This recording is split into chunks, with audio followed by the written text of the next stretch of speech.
Wysteria, energy, twister.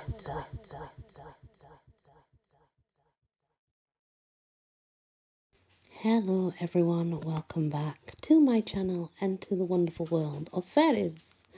We are still on the letter K. We're on Clud. So Clud is a malicious shape-shifting fairy found in Brabant and Flanders, Belgium.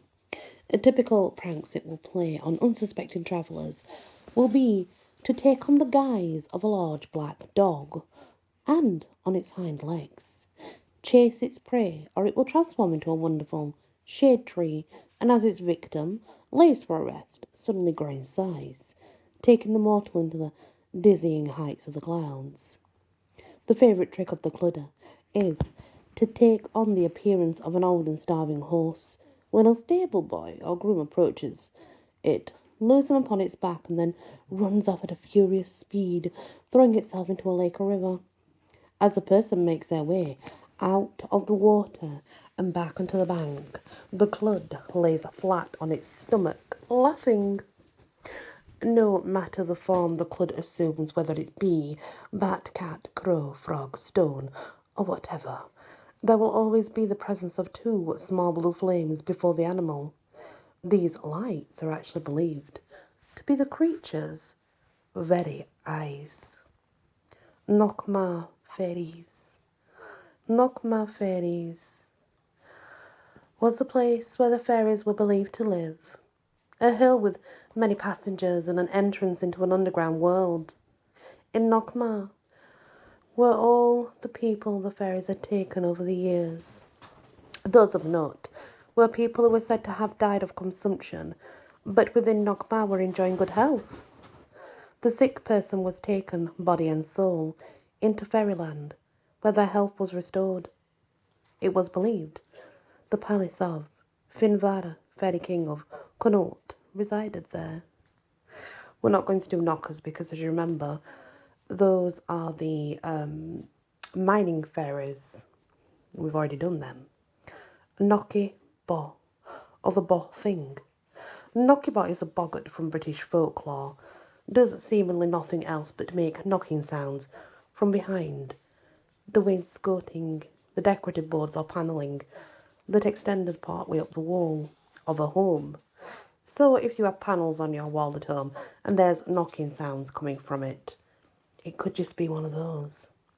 The noise it makes is said to be frightening, and it will keep people awake by doing it at night. Nausea. Now, Nausea is a nymph of the town of Knossos, the island of Crete, in the Greek Aegean Sea. Kobold. The kobold, a good house or rogue. A German fairy lore. They're a species of fae, and basically they're very similar to the knockers. You know, the mine fairies. They knock either to warn miners of dangers, or they can be quite evil and start knocking and making terrible noises to sort of keep miners away from the area.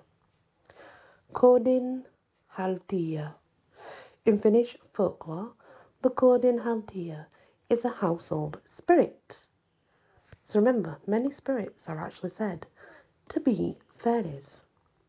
Kornmutter, also known as the Roggenmutter, German nature spirit. The Kornmutter, corn mother, was an agriculture fairy of the growing grain. It was believed swaying shafts of wheat and rye was caused by the Kornmutter flying invisibly over the crop. As the Kornmutter hovered over the field, if her gown touched a kernel of corn, the grain turned black. This was considered sacred, and thereafter known as Kornmutter corn. Korokiorwek, one of the Atua from the mythology of the Maori people of New Zealand. They were blamed for causing birth deaths or birth defects. So anything to do with a newborn baby and something was wrong, then these would be blamed for that. The Kored. The Kored of Brittany are very similar to trolls of Scandinavian lore, described as being short and stocky with clawed hands, dark wrinkled faces, deep-set eyes as bright as carbuncles, goat-like feet and shaggy hair. They speak with a voice, cracked and hollow sounding. All sightings of a cord describe them as being male. Expert coiners and smiths, the cord keep large stockpiles of treasure in the domes in which they live and dance around every night. We're not going to do the Corrigan because we've already done the Corrigan already back in the other set of A to Z to Fairies. So you're more than welcome to go back and check it out on there. The Cranea. She was a hammer dryad, obviously Greek mythology, and she was apparently the hammer dryad of the Colonel Cherry. Kramara, a nature spirit in Polish folklore. Kramara was the guardian spirit of adult pigs after they left the care and watchful eye of their fellow nature spirit, Proparches. Kramara would look after his adult domestic pigs to ensure their good health. To show their appreciation, farmers would pour liberations of beer into roaring fires, creating a horrible stench. Kramara was said to find this pleasing. It was believed his brother was the nature spirit, Kowachin, the guardian of domestic sheep. Creosa. Classic Greek mythology, Creosa was an oceanid. She was a nymph. Cretheus. Greek mythology. She was the nymph of the town of Smyrna in Lydia. There's many nymphs, like I said.